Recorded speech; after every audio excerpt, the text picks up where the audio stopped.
కళ్యాణ్ వాస్తు sir, first నమస్కారం sir. అది ఇప్పుడు ప్రతి ఒక్క ఇంట్లో కూడా దేవుడి రూమ్కి పూజ గది అనేది సపరేట్ ఉండకపోవచ్చు, దేవుడికి పూజ గది అనేది.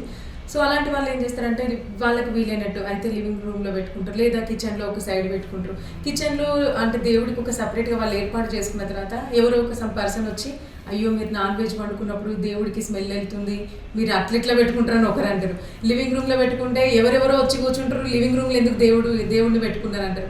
అసలు పర్ఫెక్ట్గా మీరు చెప్పండి సార్, ఇంకా మీది ఫైనల్. ఇంకా అమ్మ యాక్చువల్గా దేవుడు ఇంట్లో ఎప్పుడైతే కాంపౌండ్ వాళ్ళు కట్టి ఏ విధంగా మనం డ్రెస్ వేసుకున్నప్పుడు మన శరీర భాగాలకు ఎంతైతే మనం అంత వాల్యూ చేస్తామో, మన ఇంటి కాంపౌండ్ వాళ్ళు ఎప్పుడైతే కట్టేసుకుంటామో అప్పుడు ఆ ఇంటికి ఖచ్చితంగా మనం కట్టడి చేసుకున్నట్టు. పంచభూతాలని అష్టదిక్పాలను కట్టడి చేసుకుంటాం. దేవుడు అన్ని కార్నర్స్లో ఉంటాడు. ఎందుకంటే ముఖ్యంగా 8 దిక్కులు. దీనికి మళ్ళీ మనం ఇంకా డెప్త్ చెప్పాలంటే 132 మంది దేవతలు ఉంటారు మన చుట్టూ, ఇంటి చుట్టూ. ఇక్కడ అక్కడ దేవుడు రూమ్ ఎక్కడ కంఫర్ట్ కన్వీనియంట్ మీకు. ఇప్పుడు కొందరు నాన్ వెజ్ తినరు, కొందరు నాన్ వెజ్ తింటారు. సో ఎప్పుడైతే ఒకటి లేదు మీరు అన్నట్టుగా దేవుడి రూమ్కి సపరేట్ రూమ్ లేనప్పుడు, లేకుంటే స్థలం లేనప్పుడు చిన్న బాక్స్ ఏదన్నా చేయించుకొని మీకు ఎక్కడ కన్వీనియంట్ ఉంటే గోడకి ఎక్కడన్నా ఏ గోడకన్నా ఇక్కడ లేదు, మీరు తూర్పు ఉత్తరం తిరిగి పూజ చేసేటట్టు చూసుకోండి. ముఖ్యంగా మన అందరు కన్ఫ్యూజ్ ఎక్కడ అవుతారంటే దేవుడి గుళ్ళన్నీ తూర్పుకుంటాయి, లేకుంటే ఒక హనుమంతుందేమో దక్షిణానికి ఉంటుంది. లేదు మన ఇంట్లో ఎందుకు ఆ విధంగా పెట్టుకోమన్న దానికి మనకంత అంటే మనం నెగిటివ్ ఎనర్జీ తీసుకున్నంత స్థాయి మనకు లేదు. కాబట్టి మనము తూర్పు ఉదయించే సూర్యుడు, ఎస్పెషల్లీ సూర్య భగవాన్ యొక్క ఆశీర్వాదం మనకు కావాలి, ఉత్తరం అయితే గురువు ఆశీర్వాదం మనకు కావాలి. కాబట్టి వీళ్ళిద్దరికి మనం ఉదయం లేచి మీరు దేవుడికి మొక్కుతున్నా అంటారు, నేను న్యాచురల్గా మీరు తూర్పుకు ఉత్తరానికి మొక్కినప్పుడు పంచభూతాలకు అష్టదిక్పాలకు ఎక్కడి నుండైనా మొక్కొచ్చు. మీరు ఈ పర్టికులర్ స్థానము ఇక్కడే పెట్టాలి దేవుడి రూమి. కాకపోతే మన పురాణాలలో వాస్తులో కూడా రాసింది ఏంటి అంటే ఈశాన్య దేవోభవ ఈశ్వర దేవోభవ, అంటే ఈశాన్య స్థానం ఈశ్వరుడు.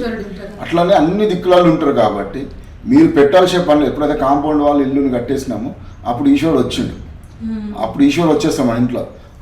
ఇవ్వాల్సిన వాల్యూ మనం కనుక ఎంత పవిత్రంగా చూసుకోవాలి, ఈశాన్యం చూసుకోగలిగితే దేవుడు ఎక్కడైనా పెట్టుకోవచ్చు.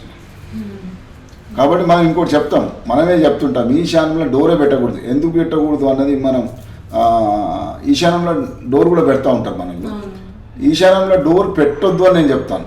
ఎందుకంటే ఇందాక మనం చెప్పినట్టు ఈశ్వర స్థానం, అది దేవుని స్థానం, అన్ని దేవుని స్థానం. ఎక్కడైతే అక్కడ దేవుడి స్థానం అంటున్నామో అక్కడే చెప్పులు ఇస్తున్నాం, మంచి చెడ్డ అక్కడికి వెళ్ళి నడుస్తున్నాం. ఈశాన్యంలో డోర్ పెట్టుకుంటే 7 సంవత్సరాలే బాగుంటుంది, రవి స్థానం అది. ఆ తర్వాత కొన్ని ఇబ్బందులు వచ్చేదానికి ఆస్కారం ఉంటుంది. ఈశాన్యంలో డోర్ పెట్టొద్దు అని చెప్తున్నాను. కొంచెమన్నా జరిపి వీలైనంత వరకు కొంచెం అటు ఇటుగా పెట్టుకోండి, చాలా మంచి ఫలితాలు వస్తాయి సార్. ఇప్పుడు అన్నిటికంటే మీరు బీరువా కంపల్సరీ సార్. ఇప్పుడు ఇండిపెండెంట్ హౌసే కానివ్వండి, అపార్ట్మెంట్ కానివ్వండి, మనం ఈ బిజినెస్ పరంగా అనేది నెక్స్ట్ నేను అడుగుతాను. ఒక్కొక్కరు ఒక్కో విధానంగా చెప్తారు సార్. ఇప్పుడు చాలా మంది ఏంటంటే ఉత్తరంలో కుబేరుడు ఉంటాడు కాబట్టి ఉత్తరం దిశగా మనం బీరువా పెట్టాలి అని దాదాపు చాలా మంది అంటారు. ఒక పండితుడు, అంటే మీలాంటి వాళ్ళే ఒక పండితుడు నేను ఇంటర్వ్యూ చేసిన, తను ఏమన్నాడంటే అసలు అదంతా తప్పు, ఉత్తరం సైడే మనం ఎవరికైనా భోజనం పెట్టినప్పుడు అటు సైడ్ తిరిగి పెడతామా, అది అసలు కరెక్ట్ కాదు, ఉత్తరం సైడ్ పెట్టద్దని ఇంకొక పండితుడు అన్న. అందులో అసలు ఏది కరెక్ట్ అనేది కూడా చాలా మందికి కన్ఫ్యూజన్. ఇందులో కన్ఫ్యూజ్ అవ్వడానికి ఏం లేదమ్మా. యాక్చువల్గా బరువు ఇంట్లో ఏదైతే ఉన్నదో బరువు అన్నది నైరుతిలో పెడతాము. నైరుతిలో పెట్టినప్పుడు ఏంటంటే అక్కడ డబ్బు పెడితే ఏమవుతుందంటే స్టాండ్ స్టిల్. నైరుతిలో డబ్బు పెట్టినప్పుడు బీరువా కనుక నైరుతిలో ఉండి అందులో డబ్బు పెట్టినప్పుడు డబ్బు బయటికి పోదు, రాదు. వాయువ్యం హనుమంతునికి ఒక ప్లేస్ ఇది. ఉత్తర వాయువ్యం అన్నది హనుమంతుని ప్లేస్. వాయువ్యంలో కనుక బీరువా పెట్టి డబ్బు పెట్టగలిగితే హనుమంతుడు ఏం చేస్తాడంటే ఇప్పుడు తిరుగుతూ ఉంటాడు, డబ్బు కూడా బయటికి పోయి మళ్ళీ వస్తుంది, బయటికి పోయి మళ్ళీ వస్తుంది, బయటికి పోయి మళ్ళీ వస్తుంది. కాబట్టి డబ్బు ఒక్కటి మాత్రం ఉత్తర వాయువ్యంలో పెట్టేసి బంగారం కానీ లేకుంటే మన దస్తావేజులు ఏవైనా కావచ్చు, మన బీరువాల బట్టలు ఏదైనా కూడా మనము బీరువాను ఫేసింగ్ ఉత్తరానికి వేసి లేదా తూర్పుకి వేసి పెట్టగలిగితే ఎక్కడ అట్లా ఉన్న మన ఇంటి ఎక్కడ వసతి ఏ విధంగా, కొన్ని ఇళ్ళు ఉత్తరం దక్షిణం ఎక్కువ ఉంటుంది, లేకపోతే తూర్పు పడమట కొందరికి ఎక్కువ ఉంటుంది. అక్కడ ఉన్న పరిస్థితిని బట్టి మీరు తూర్పు కానీ ఉత్తరం కానీ బీరువా నైరుతిలో పెట్టి లేకుంటే పడమటలో పెట్టి లేకుంటే దక్షిణంలో పెట్టి పెట్టుకోగలిగితే మంచిది. డబ్బు ఒక్కటి మాత్రం ఉత్తర వాయువ్యంలో ఏదంటే ఎస్పెషల్లీ లాకర్స్, చాలామంది లాకర్స్ పెట్టుకుంటున్నప్పుడు ఉత్తర వాయువ్యంలో పెట్టుకుంటే మంచి ఫలితాలు, అంటే డబ్బు తిరుగుతూ ఉంటుంది, రొటేట్ అవుతూ ఉంటుంది. సో రొటేషన్ అవసరం లేదు అనుకుంటే నదిలో పెట్టుకోవచ్చు.